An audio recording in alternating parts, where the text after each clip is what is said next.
Welcome back to Disruptors Unleashed, where we explore disruptive technologies and chat with the trailblazers who are redefining industries as we know them.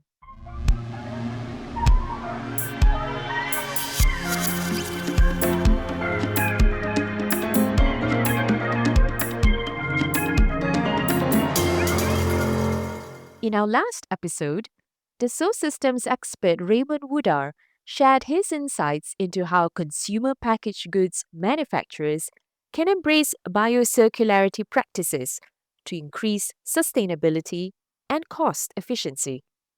This is the third part of our series dedicated to biodiversity preservation. In this episode, we're taking a closer look at how the virtual twin solution can help reshape urban planning with both people and nature in mind. Join our expert Emmanuel Bois of Dassault Systèmes as he highlights how the 3D Experience platform empowers city planners to optimize urban design and development while balancing growth sustainably. How do you see the current trends in urban population growth affecting urban planning and biodiversity? First of all, I would like to mention three primary challenges due to increasing urban population. 80% of the gross domestic product, GDP, is already concentrated in urban areas. That's a fact today. Secondly, by 2030, worldwide urban expansion is projected to alter 290,000 square kilometers of natural environments. So that's a lot. And finally, by 2050, nearly 80% of the worldwide population will be living in urban areas. We can see that this rapid urban population growth is putting an immense pressure on land, natural resources, and urban infrastructures, which necessitates the expansion of urban areas. That means roughly 5 trillion USD of investment will be needed in urban infrastructures worldwide per year. This is according to the World Bank. So this will be done most often at the expense of natural habitats, which most of the time can lead to a biodiversity loss. So that's an immense pressure. So for this reason, we believe that effective urban planning must balance the need for housing and infrastructure with the preservation of green spaces and ecosystems. I would also like to say that the increasing urban population means an increased demand for resources, higher carbon emissions, increased soil sealing and loss of biodiversity. That means urban areas must become more resilient to climate impacts while also protecting and enhancing biodiversity. The climate change affects biodiversity also through altered temperature and precipitation patterns. We can see it in the news every day. That can disrupt ecosystems as well. We can hear a lot about heat islands, heat waves, extreme weather events.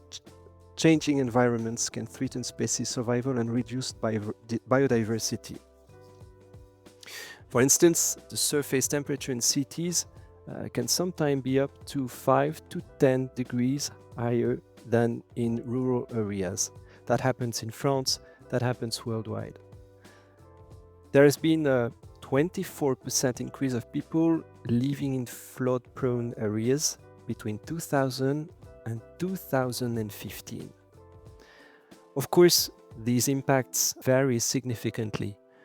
For instance, coastal cities may face sea level rise and ecosystem loss for marine species, while inland cities might experience more intense heat waves, droughts, wildfires, flooding.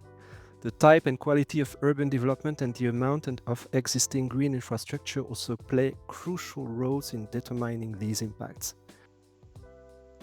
What strategies are currently employed to ensure sustainable urban development while preserving biodiversity? We have to think the city differently. We have to change our mindset in designing the city. For instance, we need to rethink densification. That means a compact urban design. We need to support green building standards, for instance, new materials, eco-friendly materials. We need to design low carbon emission infrastructures, and we have technical solutions for that. And finally, we need to protect natural ecosystems within urban areas, such as integrating biodiversity corridors.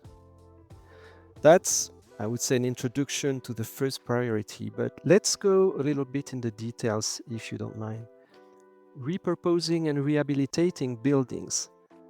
That means to allow for already existing buildings to get them a second life, and for the ones to be built to be constructed with short and long-term visions of what purposes they will serve. And this is new in the mindset. We can see it every day in the news. For example, in France, there are a lot of talks today about the future of the schools. What could be done with the schools, with the land schools are built on for other usage than the schools themselves. For example, for the weekends or during bank holidays. So that's an example, but there's so many around us. Public spaces and green infrastructure are also key. They help mitigating climate change by reducing urban heat islands, improving air quality and managing stormwater. They provide environments for various species, thus supporting biodiversity. Just two examples. One is in Singapore, Singapore's Gardens by the Bay. They integrate diverse plant species and promote biodiversity within an urban setting which is very dense. Another example here in France, we worked on within Dassault Systèmes. We worked together with a French city to identify and create an index of the existing vegetation ecosystem in a collaborative platform in order to improve the quality and lifetime of the existing biodiversity. And I would like to mention an even more recent example we worked on, close to Paris in Meudon. We worked on heat islands effect within Meudon, and we helped the city to decide and to make the best solutions to reinvent public spaces within the city of Meudon. Finally, I would just say a word about transportation and mobility, which is also key to reduce carbon emissions and minimize impact on local wildlife. We need to promote public transportation, cycling, and walking within urban areas, because these solutions can significantly reduce carbon emissions and pollution.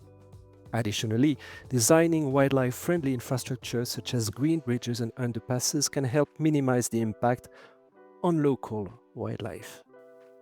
What solutions can we use to implement the change of mindset you mentioned?